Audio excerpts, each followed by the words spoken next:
नेता राहुल गांधी पुडुचेरी के दौरे पर हैं। इस साल होने वाले विधानसभा चुनाव से पहले राहुल गांधी का यहां का ये पहला दौरा है। राहुल गांधी ने यहां मछुआरों से सीधा संवाद किया और उनकी समस्याओं को जानने की कोशिश की। पुडुचेरी के मुथियालपेट में कांग्रेस नेता राहुल गांधी ने कहा कि भारत सरकार ने किसानों के खिलाफ 3 कानून पास किए हैं, जिससे किसानों को काफी नुकसान होने जा रहा है। किसान हमारे देश की रीढ़ हैं, लेकिन सरकार ने उनसे पूछे बिना ही ये 3 कानून बनाए हैं।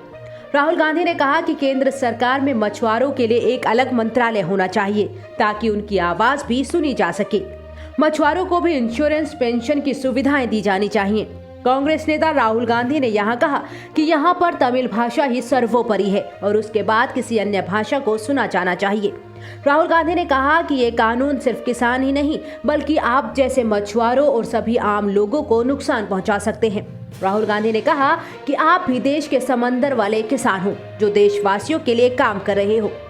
उन्होंने कहा कि हम चाहते हैं कि समंदर की ताकत मछुआरों के पास रहे, न कि सिर्फ 1-2 लोगों के पास। As you all know,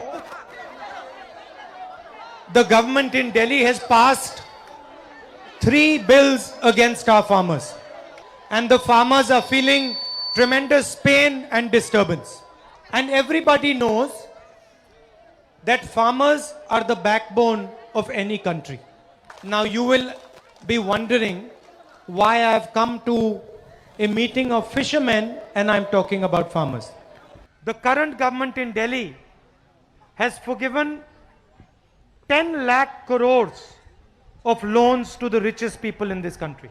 During COVID, 1.5 lakh crores was given to the richest people in this country as a gift. But when the laborers who are going back home asked for a bus ticket or a railway ticket, they were not given one. The biggest reason for this is that poor people are not organized. We are divided. We fight within ourselves. The best answer to this problem is that poor people organize themselves. That is the best way forward.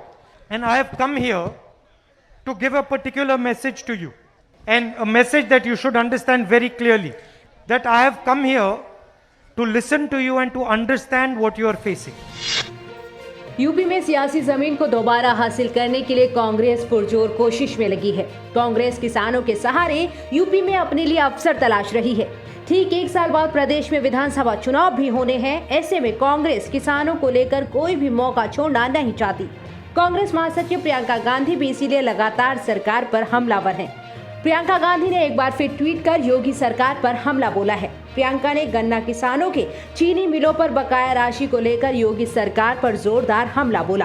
Priyanka Gandhi ने इस दौरान लखीमपुर खीरी के किसान का जिक्र भी किया।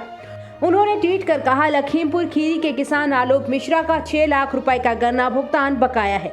उनको खेती, इलाज आदि के लिए 3 लाख का लोन लेना पड़ा। 10,000 करोड़ का भुगतान फंसा होने के चलते यूपी के लाखों किसानों का यही हाल है। 14 दिन में भुगतान एवं आय दोगुनी का वादा जुमला निकला। गौरतलब है कि कांग्रेस यूपी के अलग अलग जिलों में किसान पंचायतों का आयोजन कर रही है। प्रियंका गांधी ने इसकी कमान संभाली है। प्रियंका गांधी ने सहारनपुर और बिजनौर में किसानों को संबोधित भी किया है। दिल्ली में 26 जनवरी को किसानों के ट्रैक्टर मार्च के दौरान लाल किले पर हुई हिंसा के मामले में एक और गिरफ्तारी हुई है। पुलिस ने लाल किले पर हिंसा के मुख्य आरोपियों में से एक मनिंदर सिंह उर्फ मोनी को गिरफ्तार किया है। इसके साथ ही उसकी तलवार को जब्त किया गया है। इससे पहले पुलिस ने दीप सिद्धू समेत कई आरोपियों को गिरफ्तार किया था। एसीपी अत्तर सिंह के सुपरविजन में पुलिस टीम ने मनिंदर सिंह को पीतमपुरा से गिरफ्तार कर लिया। वो कार एसी मैकेनिक का काम करता है। उसकी निशानदेही पर स्वरूप नगर से 2 तलवारें बरामद की गई हैं। दिल्ली पुलिस के मुताबिक लाल किले पर हुई हिंसा की कई तस्वीर सामने आई थी, जिसमें मनिंदर सिंह 2 तलवारों को लहरा रहा था और पुलिस कर्मियों पर बर्बर हमला करने के लिए लोगों को प्रेरित कर रहा था। गिरफ्तार मनिंदर सिंह ने कई भड़काने वाले फेसबुक पोस्ट भी किए थे। वो अक्सर दिल्ली के सिंघू बॉर्डर पर जाता रहता था। दिल्ली पुलिस के मुताबिक मनिंदर ने खुलासा किया है कि उसने स्वरूपनगर इलाके के 6 लोगों को ट्रैक्टर परेड में शामिल होने के लिए प्रेरित किया था। सभी 6 बाइक पर सवार होकर सिंघू सीमा से मुकरबा चौक की ओर जाने वाले किसानों की ट्रैक्टर रैली के साथ निकले थे। ट्रैक्टर रैली में शामिल होने से पहले मनिंदर ने अपने साथ 2 तलवारें रखी थी। कश्मीर में जिला विकास परिषद चुनावों के बाद यूरोप और अफ्रीका के प्रतिनिधियों का एक दल कड़ी सुरक्षा के बीच 2 दिवसीय दौरे पर घाटी पहुंचा। यहां उनका पारंपरिक रूप से स्वागत किया गया। विदेशी प्रतिनिधिमंडल बडगाम जिले के मगम ब्लॉक पहुंचा, जहां उन्हें पंचायती राज और वहां लोगों की समस्याओं का हल कैसे किया जाता है उसके बारे में जानकारी दी गई। उन्हें यह भी बताया गया कि कैसे पंचायत के लोग गांव के घर घर जाकर लोगों की समस्याएं सुनते हैं। विदेशी प्रतिनिधिमंडल ने यहां कुछ स्थानीय लोगों से बात की। प्रतिनिधिमंडल ने श्रीनगर के मेयर, डीडीसी अध्यक्षों के साथ बैठक की। इस दौरान घाटी के हालातों पर विस्तार से चर्चा हुई। बडगाम पहुंचे राजनयिकों में से फ्रांस और इटली के राजनयिकों ने स्थानीय लोगों से बातचीत की और उनका हाल जाना। बाद में अन्य राजनयिकों ने भी स्थानीय लोगों से बातचीत की। बडगाम जिले के डीडीसीए चेयरमैन नजीर अहमद खान ने कहा कि हमें विदेशी प्रतिनिधिमंडल से बातचीत करने का मौका मिला।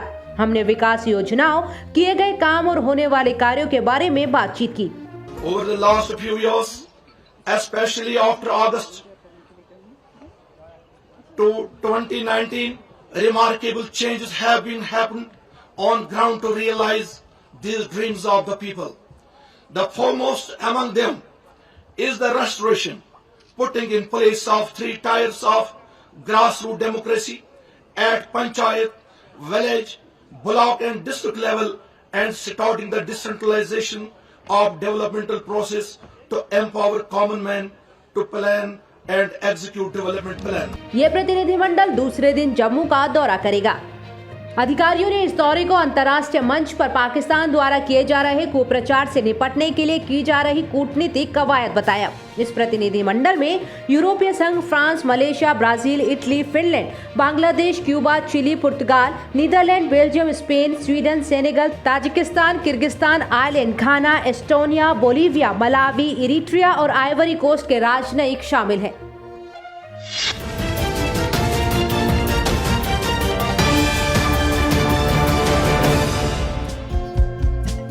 हमारे चैनल को लाइक, शेयर और सब्सक्राइब जरूर करें और नई अपडेट्स के लिए बेल आइकन दबाना ना भूलें।